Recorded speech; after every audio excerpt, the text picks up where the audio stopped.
My graduation should have been one of the happiest days of my life. Instead, the sentence I remember most wasn't my name being called. It was my father saying, loud enough relatives and classmates nearby to hear, "You'll never measure up to your sister." People laughed awkwardly.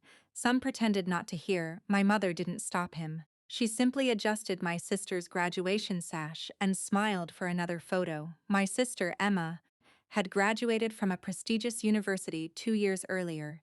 She was brilliant, confident, and effortlessly charming. I had attended community college while working evenings to pay tuition.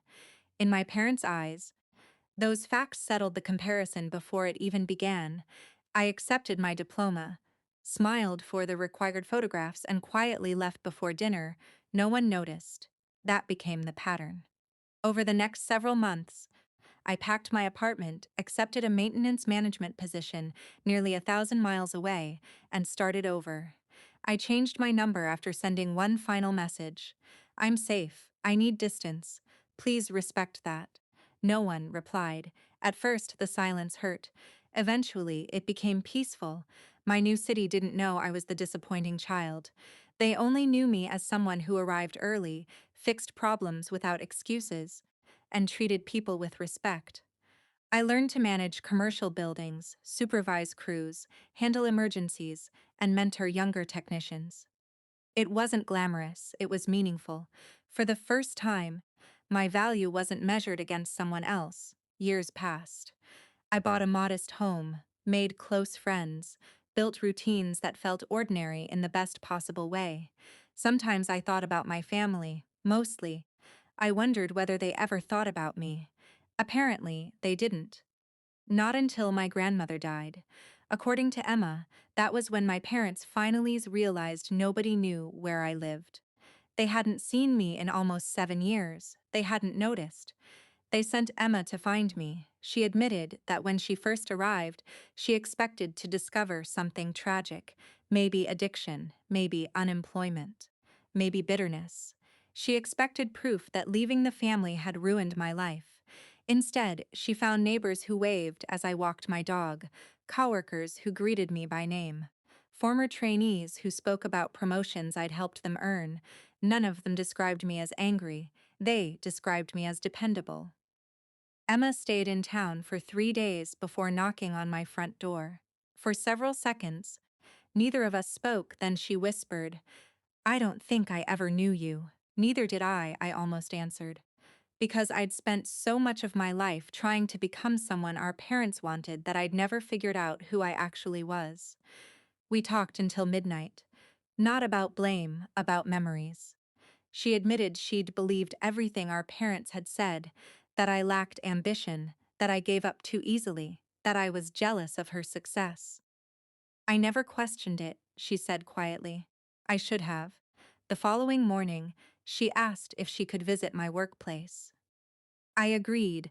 Our regional director happened to stop by during a safety inspection. He greeted me with a handshake, asked about a training program I'd developed. Then he turned to Emma. "You must be family," he said warmly. "You've got every reason to be proud. Your brother's one of the people we trust most. Half our new supervisors learned from him." He wasn't trying to impress her. He was simply stating a fact. Emma looked at me differently after that, not because of my position, because she realized complete strangers had seen value in me that our own parents never bothered to notice. When she returned home, my parents expected confirmation that I'd failed.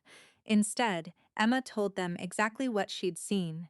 She told them about my house, my career, the people who respected me. Most importantly, she told them something they refused to hear. "He didn't leave because he couldn't succeed," she said. "He left because he stopped believing you'd ever love him without comparing him to me." For the first time, no one defended my parents, not even Emma. Several weeks later, my parents asked to meet. I almost declined. Curiosity changed my mind. We met in a quiet cafe halfway between our cities. My father looked older than I remembered, smaller somehow. He apologized. Not dramatically, not perfectly, just awkwardly. He admitted he'd confused achievement with worth. My mother cried more than she spoke. She kept repeating, "We thought you were angry." I answered, "but that's not why I stayed away." Then why? I looked out the window before answering. Because every time I came home, I felt smaller than when I arrived. Silence settled over the table. No one argued, no one denied it. There wasn't anything left to deny. We didn't hug goodbye, there was no miraculous reunion. Healing doesn't work that way. Emma and I stayed in touch after that. Slowly, naturally, we built a relationship that had never really existed before. One conversation at a time, my parents remained part of my life. But only within boundaries I chose. They respected them. Not because I demanded it, because they finally understood what ignoring them had already cost. Looking back, I no longer remember graduation as the day my father humiliated me. I remember it as the last day I waited for someone else's approval to decide my worth. Everything that mattered began after I walked away.